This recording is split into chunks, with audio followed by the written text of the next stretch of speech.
კი, ეხლა ვიტყვი ძალიან საინტერესო რამეებს. ეს ავტომობილი ტყუილა არ მომხდარა Bad Boys-ი. Bad Boys-ი არის ჯერი ბრუკჰაიმერის პროდუქცია. კი ბატონო.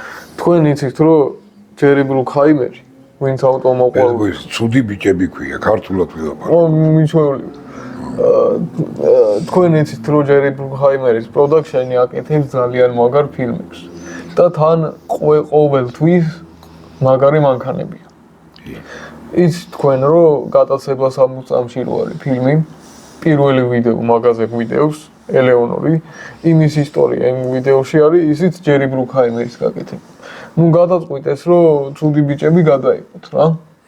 და ჭირდებოდათ მანქანა.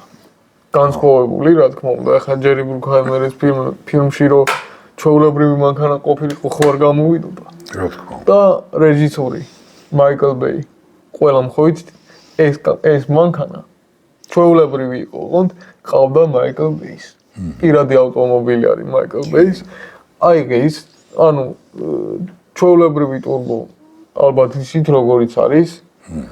და ეგეთი იყო და უნდათ რომ რაღაცა გაეკეთებინათ ისეთი, რომ ფილმისთვის ცოტა უფრო ლამაზი ყოფილიყო. გააკეთეს ესეთი რაღაცა.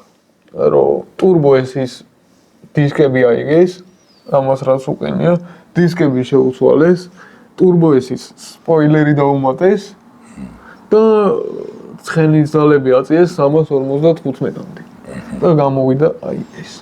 ეს შედევრი.